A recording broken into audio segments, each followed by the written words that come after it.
Chapter 10, Mr. Stinky. After the contest, Sophie of the Elves and Webster came back to Stink's house for pizza.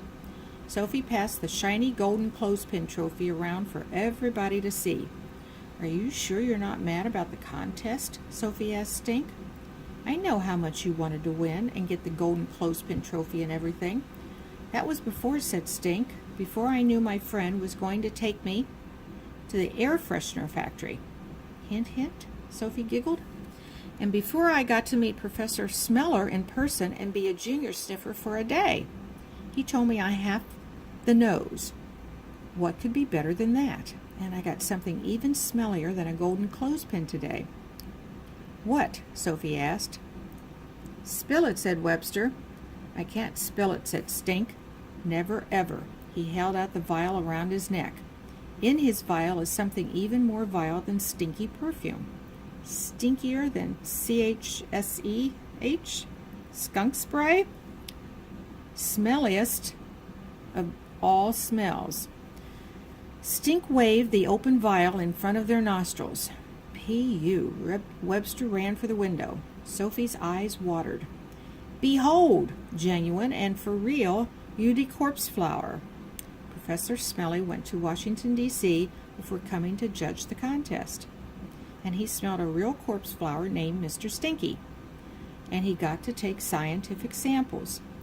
In this jar is 1 drop of Super-Stinky essence of corpse flower. No lie. "You mean you're really going to wear that vial?" asked Webster. "Always," said Stink.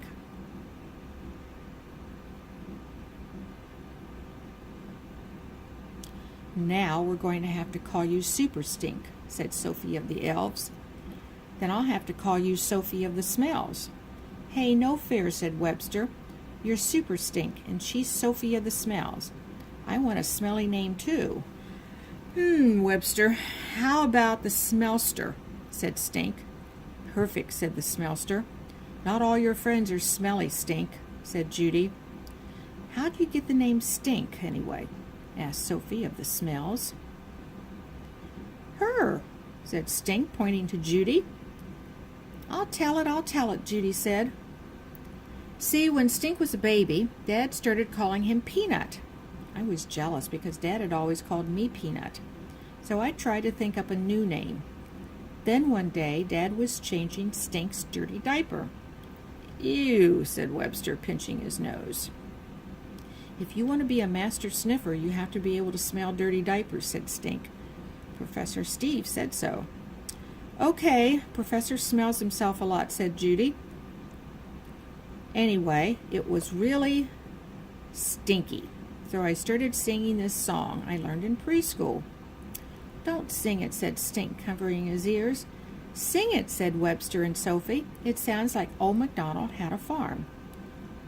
"My little brothers smell so bad, stinky, stinky poo, with a stink, stink here and a stink, stink there.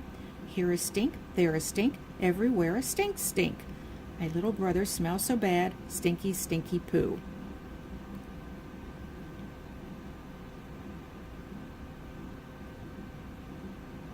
Sophie of the Smells and the Smelster joined in on the last verse. Sophie sprayed soda on Stink from laughing. Webster was clutching his stomach and rolling on the floor. "Ever since then, we called him Stinky Poo," said Judy. "Then one day it got shortened to just plain Stink," said Stink. "And now Super Stink," said Sophie and Webster. Super Stink couldn't keep smiling. Today had given him a brand new smellosophy of life. That night, as Stink drifted off to sleep, visions of corpse flowers danced in his head. Rumpelstiltskin, Stink the Nose, Moody, way official junior sniffer, was on his way. The end.